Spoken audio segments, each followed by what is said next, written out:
Don't miss a second of the action. Follow Behind the Genius Studios on Instagram right now for the latest BTG Sports Plus content, breaking news, and real-time alerts. Stay ahead of the game. Stay locked in. News and stats are better on BTG Sports Plus.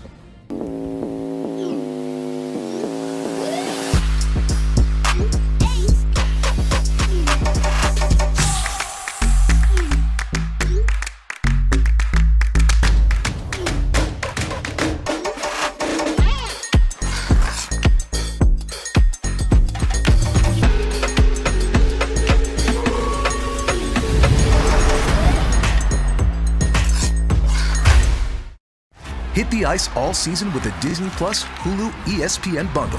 Stream over 1,000 games, the Stanley Cup Final, and more. Plus everything on all of ESPN's networks and services. First takes in the house. It is time to get up. We upgraded the lineup. Love what he did. And the greatest stories from Disney Plus and Hulu. Like a storm no one saw coming. Hang on. A new dynasty in streaming starts now. Here's Ovechkin. Shoots. He scores. Get it all with the all-new Disney Plus Hulu ESPN bundle.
Hello, everyone, and welcome to this exclusive interview of Behind the Genius Sports Plus, part of Behind the Genius Studios Championship season.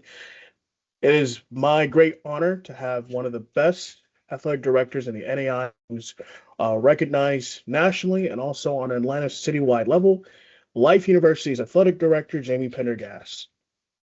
Thanks for having me. I appreciate it. So a little bit about your origin story. You began your career in compliance and academic support. You built the foundation behind the scenes in college athletics, and you joined Life University in 2014. And then prior to your rise to leadership, you were named director of athletics in 2016. Took over with a vision to transform Life University into a national powerhouse. And your primary focus was culture, structure, and long-term athletic development. So, for listeners who may not know your story, how did your journey lead you to becoming athletic director at Life University? Yeah, looking back, there was a lot of little pieces that built to where I'm at now. But, ultimately, I had a really great undergraduate experience myself at Miami University. I was a manager there for the women's basketball team. I had some great mentors and coaches there, and I really got a great behind the scenes look at what college athletics looks like outside of just competition. And so went to UNCG to get my master's in sports psych, and then went straight to Elon. That was my first full-time job in academic support for athletics. Great institution, had a really great experience there as a young professional, and then moved to Atlanta for my husband's job, and I had just had my first kid, and the position at Life University popped up, and that was kind of history. The AD at the time had been a rugby coach. He really knew the ins and outs of the coaching side of things, but I really knew the ins and outs of the administrative side of things, so we made a really great team. And then when he stepped away, I applied for the position and kind of just kept the momentum going from there. And here we are 10 years later. Now, as far as program expansion, you've added almost 14 varsity sports, and you've built the largest athletic department program in Metro Atlanta, which now supports over 600 student athletes. So my next question is, Life University has had a strong reputation in the NAI. What core philosophy drives your athletic department moving forward? We all have this shared vision of being a leading institution in performance and meaningful student athlete experience. We talk about it all the time. So it drives decision making, it drives resource allocation, we're in this refinement phase. That's our strategic plan right now, which is just kind of refining the things we're doing well, turning good into great. Um, but that's the core principle. We're here for the student athletes, and we want them to perform well, not just athletically, but academically. And we've seen that in our academic results. But we also want to keep in mind that this is their college experience, and we want more to be meaningful than just what they're getting in their sport. And so that's been our vision since it's probably 2021. I would say we introduced that as the vision and have really been pursuing it since. A lot of big shoes to fill, and with these goals in mind come a lot of big challenges. So, what are some of the biggest challenges and opportunities facing athletic directors today in intercollegiate athletics? I think it's just resource allocation, just as any department in higher ed, any athletic department. It's about having the resources to provide the experience that you truly want for your student athletes, but balancing that with needing to be profitable, like to your institution, right? There's a business sense in college athletics also. And so it's really hard to find that middle ground when, you're walking the halls and standing on the sideline at practice and you're seeing things that could really help either student athlete performance or experience, but you also know that resources take from the bottom line. And I think a lot of ADs struggle with that because I don't think there's an AD out there that would say like, no, I don't need to pay my coaches more. Or, no, like I would, no, thanks. You can drive vans. Like I'd rather take vans than a charter to, on a trip. But it's a balance. And I think every AD at every single level actually has to deal with it. On a championship level, Life University has 7 team national championships in just the last 3 years. You have 36 individual national champions and 194 All-Americans.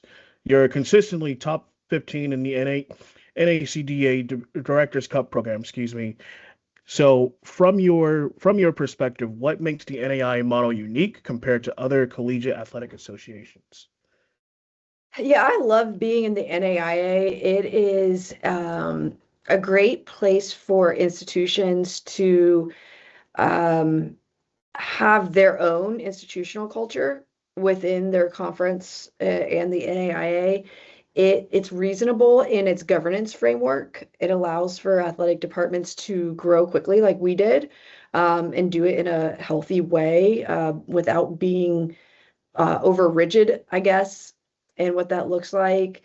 But there's a lot of good people within the NAIA. It's a close-knit group. And I just think this level has a ton to offer and really should have a bigger share of this market space because I think it's really aligned with what a lot of small institutions want to do.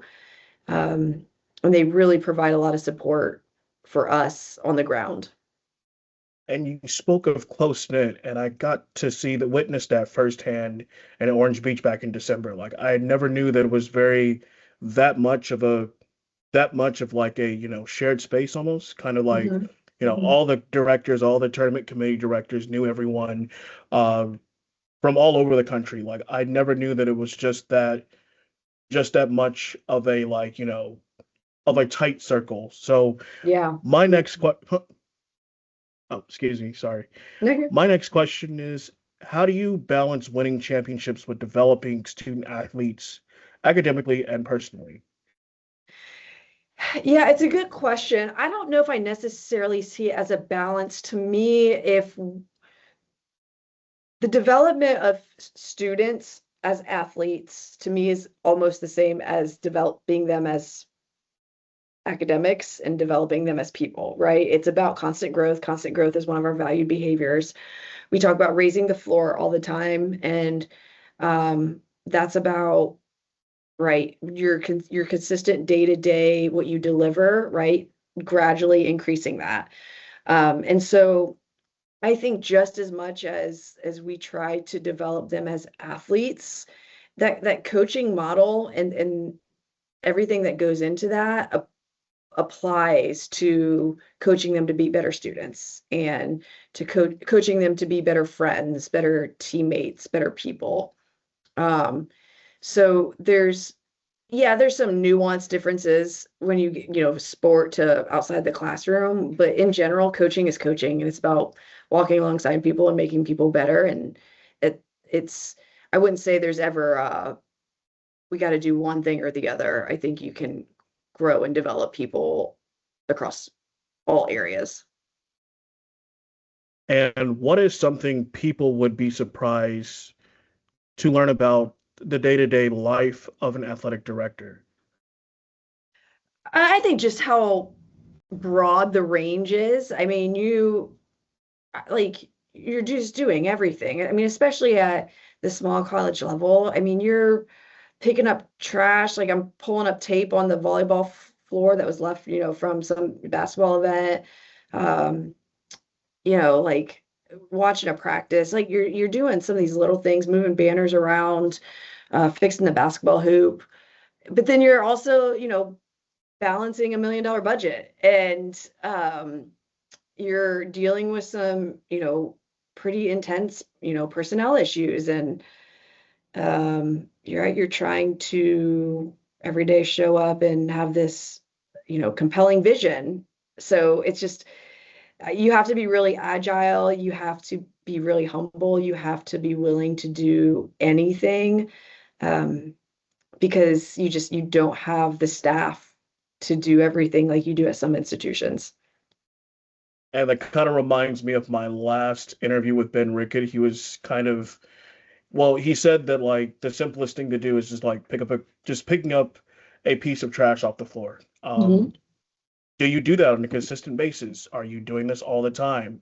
So your answer is kind of similar to what he said in our last show in the fall.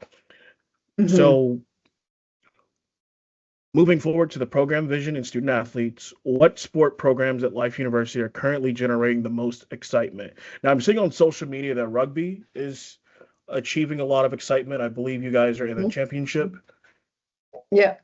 Yeah. Our athletic department foundation is built on rugby's like legacy, really. I mean, it's the strongest collegiate and club rugby program in the entire country. In the division we play in, we're playing against everyone. We're playing against Army, Navy, Cal, Lindenwood. They're in our division. And so they have the historic success, and then we kind of built our other programs around that. And rugby's been really great about sustaining that. So yeah, we're getting ready to jump into rugby championship season. So we have our men's varsity getting ready to start playoffs here in a few weeks. Right now we're ranked fourth in the country. Women's collegiate, they'll start playoffs in a couple weeks. They play D1 collegiate.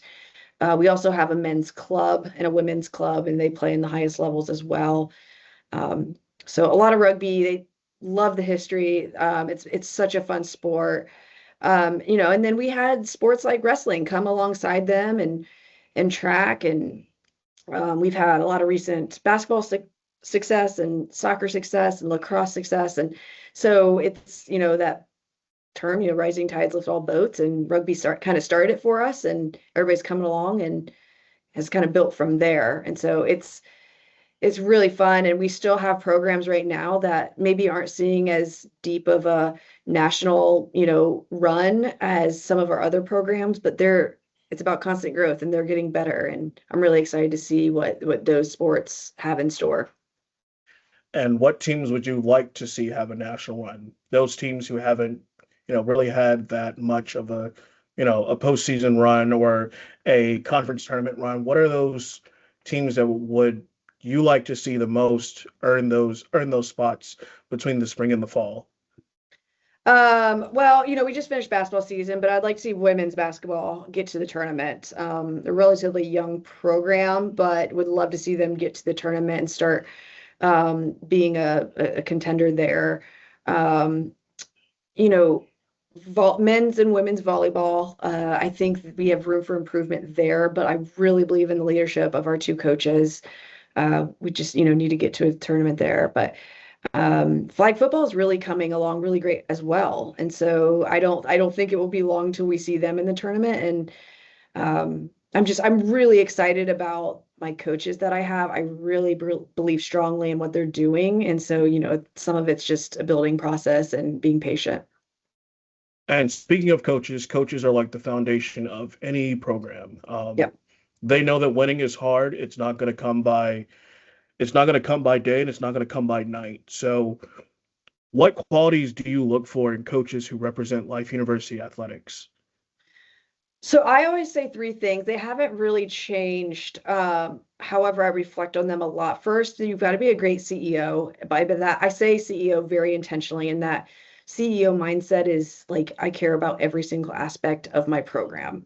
So especially at the small college level, when your assistant coach bench isn't super deep, like I want a coach that cares just as much about how they portray themselves in social media as they do about their practice planning. I need a coach that understands the financial aspect and their business deliverables just as much as they care about their performance deliverables. So I really look for a coach who is CEO minded, because just coming to work at Life U and just caring about the wins and losses, it just doesn't work here. The other piece is you have to be an effective recruiter. Your student athletes and their talent is your lifeline. And so you have to have a coach that is authentic and charismatic and trustworthy and can draw student athletes in and then develop them while they're here. That's a key. And ultimately they have to be aligned with our vision. Like I have to have a coach that cares deeply about academic growth. I have to have a coach that cares deeply about the student athlete experience. I have to have a coach that cares deeply about, pursuing championships as well. And so there's been some hires that just didn't work out because we just weren't on the same page, and that's fine, because they can be super successful elsewhere. It's nothing personal, but I try to be very transparent in the interview process of what the expectations are, and because I know that alignment's key on the back end. And I want to talk about something very simple because, see, I've been watching a lot of hockey lately. I've been watching hockey since I was 13 years old, actually. And I watched an interview where Wayne Gretzky he was a player for the Edmonton Oilers, but later on he became a coach for the Phoenix Coyotes, but they're no longer an NHL team. So from player to coach, how often do you see players coming back and becoming full coaches? And does it ever work out sometimes? Um, yeah, I think great question. I love it, and you'll hear me say this a lot because I think the small college athletic level is so fundamentally like positioned for that type of development. But my previous men's rugby coach, like he was an alum for us. Like he played for us, so he was ingrained in the culture. He was mentored by a lot of really strong coaches, and he did a really great job for us. Currently we have some GAs that were student athletes for us. They're staying to get their masters and gets really valuable leadership and behind the scenes coaching experience in their sport. And you better believe that like I'm keeping an eye on our student athletes that I feel like have leadership capacity, our GAs, that I see something special in them, because I think as an AD, you want to know and trust like who you're hiring, and starting with somebody that loves Life U and has kind of been in that culture, like that's a win-win. Um, so it's just, I think it's important to keep your eye on that as an AD on who has potential, and then telling them what you see in them and encouraging them to pursue coaching as a profession and helping them along the way. And part of the coaching jobs, of course, like you said earlier, is recruiting. You've got to recruit the best players from around the country who literally want literally want it and like want to pursue it at the highest level possible. So, my next question, as far as recruiting has changed dramatically with social media and the transfer portal era.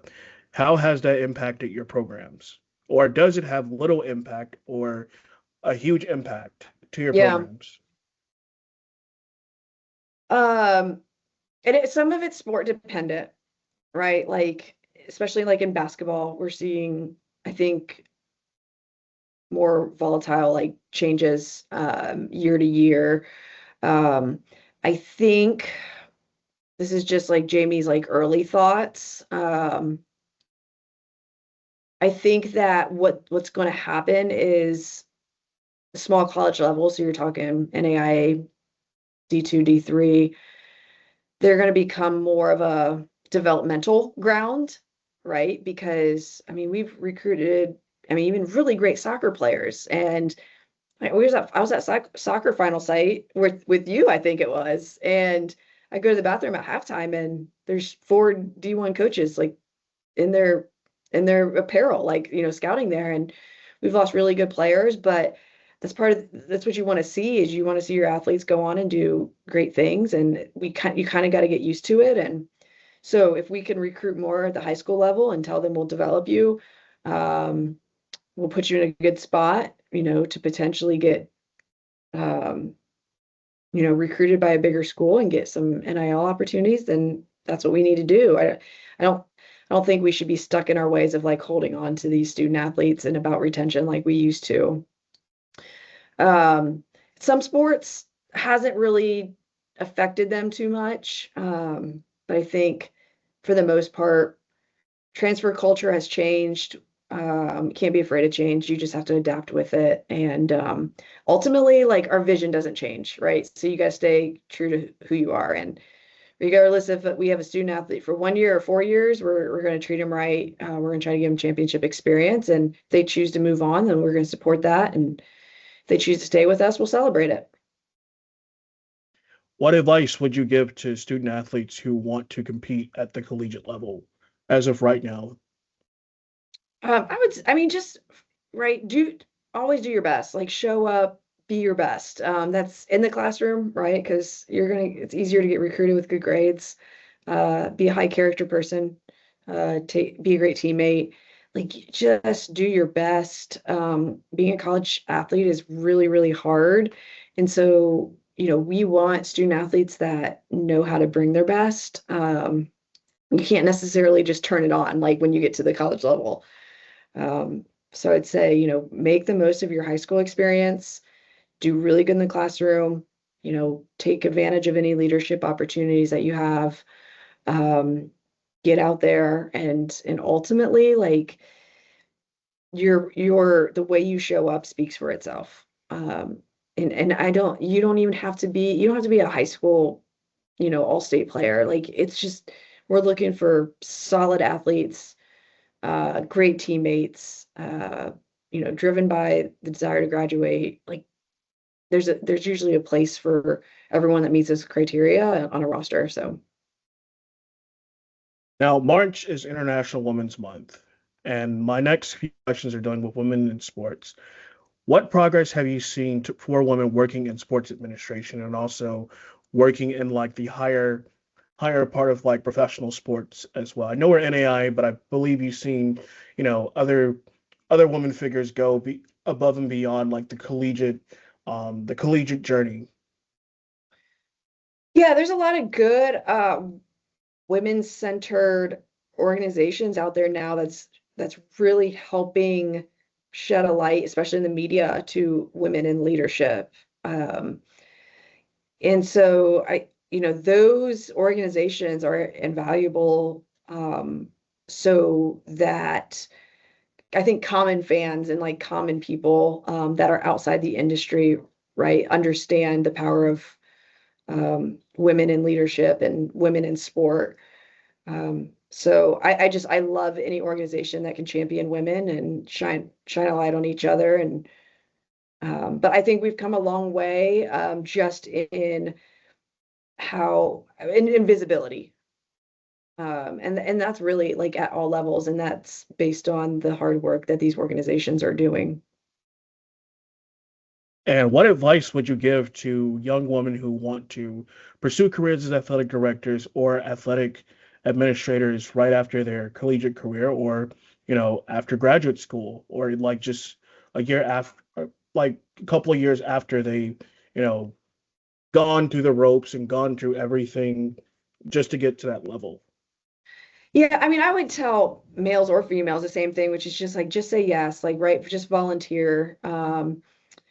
Ask what you can do to help, ask if you can tag along, ask good questions. Because, I hate to say it, but that like those sort of humble, curious, gritty, young men and women, they're harder to come by. And like just, those traits alone, really, really stand out. So I would say just put yourself out there, volunteer, ask good questions. For women specifically, you know, I've been fortunate, like I've been in a lot of rooms with like men that are super supportive, and some of my, best professional friends are males. Um, but, find a strong woman leader too to look up to and to be able to talk with when needed, because there's just something different in those sort of mentorships. And I think that those are important for women that are trying to navigate leadership, especially if they don't find themselves as fortunate as I've been and the people they're around. Um, but yeah, I think there's a lot of really strong mentors out there, and I think that's key to any young person that wants to continue to learn and grow. And speaking of mentors, who are some mentors or leaders who influence your path to sports leadership and athletics? I mean, I just think of all of the people like I've gotten that have let me work with them, right? I think of, you know, I'm a young, naive kid from middle nowhere, Ohio that walked into the women's basketball office at Miami University my first day of on campus, and I just said, "Hey, can I help out?" And they didn't know me, and they said yes. And 4 years, later, I had traveled the entire country with them. I learned so much from the entire staff.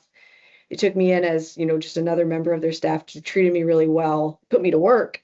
Um, but like, I mean, that was huge to have somebody that believed in me and, gave me positive feedback, and they cared for me. But there's those people along the way, like the entire way. Like, right, my very first boss at Elon, Casey, like she took a chance on me and mentored me and got me ready for my next role. And Dan Payne, who was the AD at Life, that saw something in me that could help him out. And so there's just a lot of people. I think anytime somebody takes a chance on you and invest time in you, I think it's really important to acknowledge what they did in your, career trajectory. And speaking, since you're from Ohio, are you a Columbus Blue Jackets fan? I mean, I guess I would, if I had to pick a hockey team, sure. I took my son to a Blue Jackets game once. I don't follow hockey as closely, but I have been to a Blue Jackets game. So I know you don't follow hockey as much, but Team USA hockey is the Mhm. next category. So recently we saw Team USA win on the international stage between the World Juniors and also the Winter Olympics. What does a victory like that mean for the growth of hockey and American sports culture here in this country? I mean, yeah, it was incredible, right? And I think it speaks to the fact that, like, right, I just said I'm not the biggest hockey fan, but that win certainly increased the visibility of women's hockey, like in my mind. So I mean, I learned a ton more about those women on that team and the team itself, and the opportunities for hockey, both collegiately and professionally in America, like just through that. And so those opportunities, that are gained through winning championships, I just think are invaluable. And you need a really strong governing body to capitalize on those. We saw that when was the last Summer Olympics? A couple years ago, right? When women's rugby, right, got the bronze medal. And it was our alum, Spiff Cedric, who made that game-winning try with no time left. And that really elevated the visibility of rugby. And we were more personally connected to that experience because she was our alum, and we know rugby here, but the rest of the world didn't. And you know, you got to capitalize on those, and hope that the general population takes note, and you gain some fans and participation, and the sport grows from that. So, do moments like Team USA hockey wins inspire younger athletes across all sports, whether it's collegiate, development, high school? Do those sports like really, I mean, does this win really like inspire the next generation of people who want to achieve that, that level of pride within their own like team? I mean, I think so. It's hard to connect the dots between those like singular moments, right, in the trajectory of somebody's goals, or where they go from that. But I mean, everybody loves seeing success, right? And I think when we see things, we envision ourselves. And so it's like if we have opportunities to see, USA women's hockey, win the gold medal, right? It shows us like what's possible. So again, it's key, and you gotta, have a governing body that can capitalize on those. But I mean, how many young girls might not have known that hockey is a sport that they can win a gold medal in, and they might not have noticed it if USA wouldn't have done it, and wasn't on the news, and their parents weren't talking about it. And I think that's what we're seeing a little bit in flag football, right? Like, right, flag football is coming to the Olympics. Like, it's NFL shining a light on women's flag football. They're legitimate college scholarship opportunities. And, what do we see happening? We start seeing, athletes in other sports say, oh, actually, flag football really fits my interest more than maybe soccer or basketball or whatever they might be in. And we saw it with women's wrestling. So I think it's a great opportunity, and it's hard to say for certain what it leads to, but it's a great story, and certainly inspiring. Now, other than rugby and wrestling, if you could bring one other Olympic or international sport to Life University, which would you choose and why? Olympic sport. I mean, does it have to be realistic? I mean, I guess. I mean, again, it's your program, so I wouldn't like, Well, put I'd say limitations. realistically, we have no more room for any sport. So, right, you got the pragmatic sense of like when you add a sport, like, do you have facilities? Do you have that? So realistically, there'd be no new sport additions. I think I love, luge. Like, who doesn't love that? I mean, that's a crazy sport. I think that would be fun. It's not realistic at the college level, but that's what we love the Olympics, though, right? There are these sports that you don't get to see every day, and I really got into luge and downhill skiing. I think I loved seeing both of those. I didn't watch a ton of Olympics, but I tuned into those several times. Now, moving forward to my next category, which is pop culture, which is actually my favorite category because I watch a lot of movies and shows. I'm currently watching Aaron Hernandez story on Hulu, so Okay. got to finish that series. So with pop culture and fun questions. So if Life University Athletics were to turn into a sports movie, what actor would play you? Um, well, not that this person's a sports person, but I've always thought like if I was having any actress play me, it would be Tina Fey. Like I take my work seriously as she clearly does. She's brilliant. I try not to take myself too seriously, which clearly she doesn't, based on all the roles she plays. I think Tina Fey in 30 Rock is like ideally, like in my head, that's my day to day. So yeah, I would go with Tina Fey. Okay, so what is one show that you're currently watching that keeps you on your feet currently? I don't watch a ton of TV. So, well, if I'm just sitting down and watching something, like my husband and I watch like High Potential right now. I mean, it's just something to get your mind off things. If I'm taking time to digest content to keep me on my feet, it's more podcast like and learning. But I don't watch a ton of TV. And if anything, I'll turn on a sport. Yeah, same for me. If it's not something like Landman or Yellowstone or Special Ops Lioness on Paramount Plus, love that show. I will not watch it. So, Yeah, we watch High what is your Potential go? though. That's a good show. Is it on Amazon, Hulu? I think it's on Hulu. I think I'll watch it tonight after the Yeah. show. What's your go-to hype song before a big championship game? I need no hype. My anxiety is already through the roof. I have all sorts of nervous energy. So, um, I'm probably in my head too much. So what I would do is listen to something to really bring me down, which is probably a really boring podcast.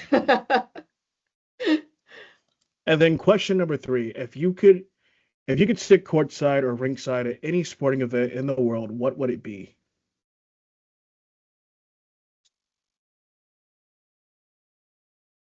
I would really love, and I know you gave me the entire world, but like I am really a college basketball junkie. Like I just love college basketball. I would love to be at this year's women's championship game because I cannot wait to see who is in it. And I can only imagine that matchup is going to be great. So if you gave me the entire world, I would still love to sit courtside at that championship game. I think for me, I like to sit ringside at the Stanley Cup final. Okay. It's going to be, even though Pittsburgh is not in the won't be in the playoffs because they just haven't been producing enough wins and losses. And Sidney Crosby is coming back from the Olympics after an 11 game injury. He was Hmm. out after the Olympics and stuff like that. Um, yeah, I just sit ringside at the Stanley Cup, and then my second one would have to be the Masters. Ah, yeah. My husband So, actually volunteers at the Masters, and so I went once and I was like, it was great, but no more. so what sports documentary or series do you recommend to fans? This is kind of old school, but I think the ESPN 9 for 9 series, it was just like iconic. I thought they captured the history of women's sports so great in that series. So I mean, it was just 9 individual series on history of women in sport, and Pat Summitt one was really great. There's a women's soccer one in there, but that whole series is worth anybody to watch. And if you had to coach one Life University team for a day, which sport would you pick? Oh, geez. I think I know the answer. I think I know the answer. If you think it's basketball, I feel like that's the only one, actually, that's the only one I'm qualified to coach. And by qualified, I use that term loosely. That's the only one I could coach. Um, though, I would actually have you ever watched rugby sevens? So you have rugby Yes, 15s and then a little when I was a kid. I was just flipping on the TV one day. I think it was on NBC or something. I can't remember, but yeah, I did watch the rugby sevens at one point. so I have no qualification to coach rugby at all, but I really love rugby sevens because it is just raw athleticism for 14 minutes. And it's so quick. And And I just, in my head, I'm always the one in the stands that I'm just like, run this, run this. And I have no idea what I'm talking about, but I feel like with my basketball brain, I could, draw up some sort of basketball play on the rugby pitch and do something crazy. It would make everybody roll their eyes, but I love a great rugby sevens game.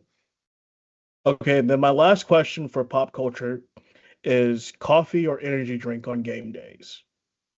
Um, Again, I need no more energy.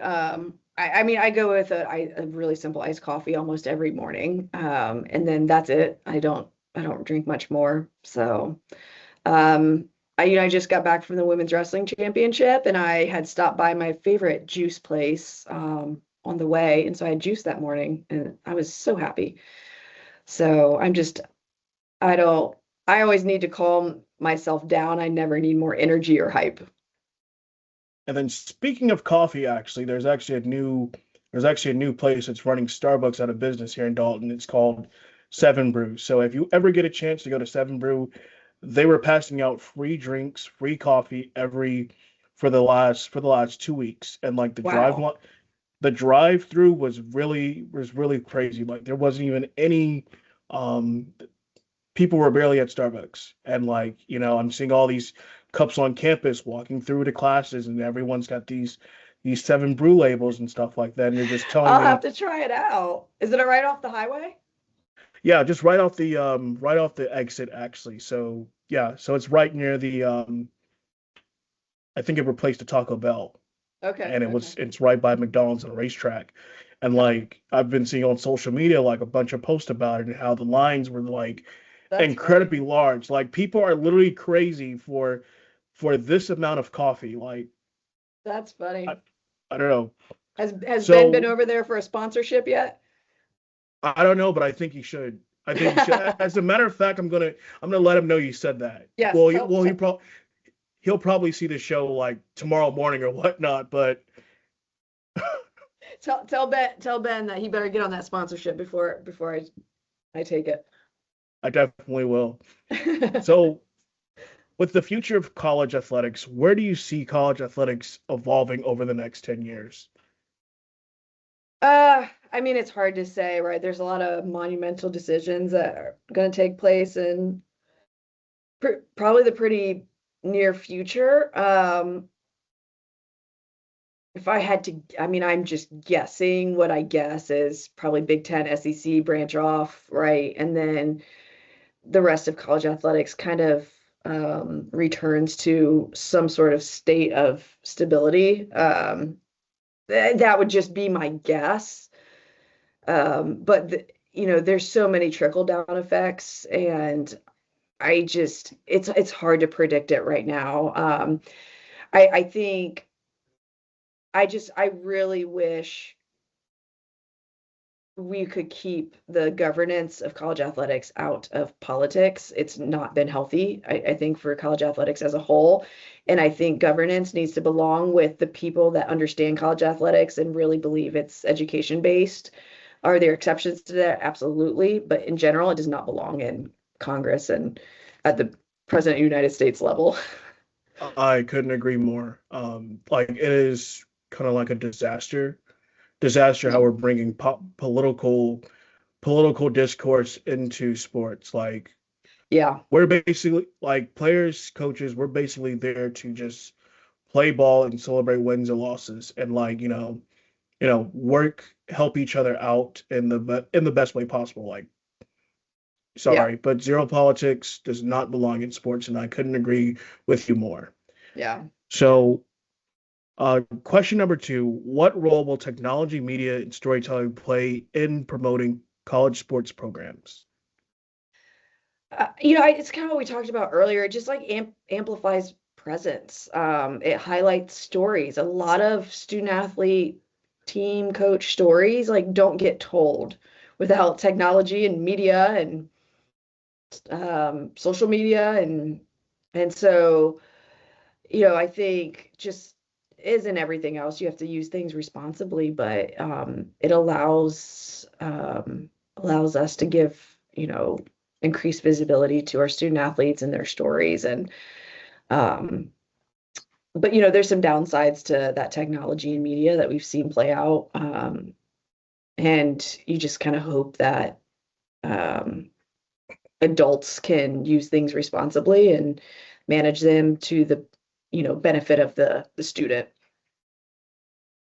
And funny story, actually, this is like the final year of my brand, actually. So in our final year for my senior year, for the senior year during the fall, for the soccer team, we did like the Roadrunner Soccer post game recap. So we did like podcast after every game, and I worked all the way through the night on the show, making sure that it was available while people are getting their, Starbucks coffee and stuff like that. And I kind of felt like I was doing something that should have been done a long time ago, but I was doing it at a level to where, people could like stay connected to Roadrunner athletics. No one paid me for this, just did this because I wanted it to. I wanted to get that portfolio out into the world and out into, the Roadrunner Nation community. So, it's just one of those things I'm gonna miss dearly the most because like a program was evolving, our women's program was currently evolving, and it was like just really important to keep documenting that and just getting the word out there and just getting the player's perspective, like you just mentioned, and just excelling at it, just doing your best work at what you do. Yeah. I'm a communications major. So I focus on digital media and graphic design, and I enjoy it. I enjoy writing news articles. I enjoy writing, creating social media posts that look, very minimalist and also at a level that you would see primarily for a sports team. So, I think I'm gonna miss that part the most. So Yeah. Well, good for you though for doing so much with the time that you've had, right, at Dalton. Like that's huge. We had a former student athlete turned GA that had done the same thing, and she's completely transformed her team's social media. She did a lot of things that she didn't have to do. Similar to what you said, she told the, athlete stories through, some creative storytelling, and it's really propelled her and her career too. And so props to you for taking all that on. yeah, it was I think it was like a 5-year run actually. We started in 2021-ish. It was just me and some other guy. We were like, hey, like we need to, we've got some good teams, got a good culture. What if we could document that and like do podcasts and like just get the word out there Yep. and just continue to keep. Here's the thing, like I was working with our former athletic director, and we were like, hey, like if you want to get more people in the seats, this is what I'm going to do. This is what I'm willing to do. This is what I'm willing to, put out into the public and stuff like that. What legacy do you hope to leave at Life University when people look back on your leadership? I mean, I think it's just simple that I just hope people know that I cared for the student athlete and their experience, right, and cared about their development. I hope, my staff knows like I care deeply about them and their development and their experience. I hope the university sees athletics, under my tenure as a value add to the community. So yeah, ultimately, I think I put a lot into my work. I give a lot to the job, and it's really just because I care deeply about higher ed and college athletics and what it does and what it means to people. And so I'm sure I'll be remembered for some good decisions, some bad decisions. You can't please everybody, but I hope at the very least people can just agree that I cared deeply. And then our final question of the show, what message would you like to share with student athletes, coaches, and fans across the NAI and the Southern States community? Oh my, I mean, that's a really broad, population. I think probably, I alluded to it. earlier, which is we should all take what we do seriously, but maybe not take ourselves too seriously. And I'm guilty of the exact same thing, so I'm telling myself just as much as anybody else. But, I think if you go to work and give it your all, but then, you go home and understand there's, a lot outside of work, I think we would all be healthier and happier and maybe leave some of the striving at the door and just focus on, living our lives to the best of our abilities. I think I would probably just say that, and I would also tell myself that too. Well, ladies and gentlemen, there you have it. Jayme Pendergast, Life University Athletic Director. Thank you. I guess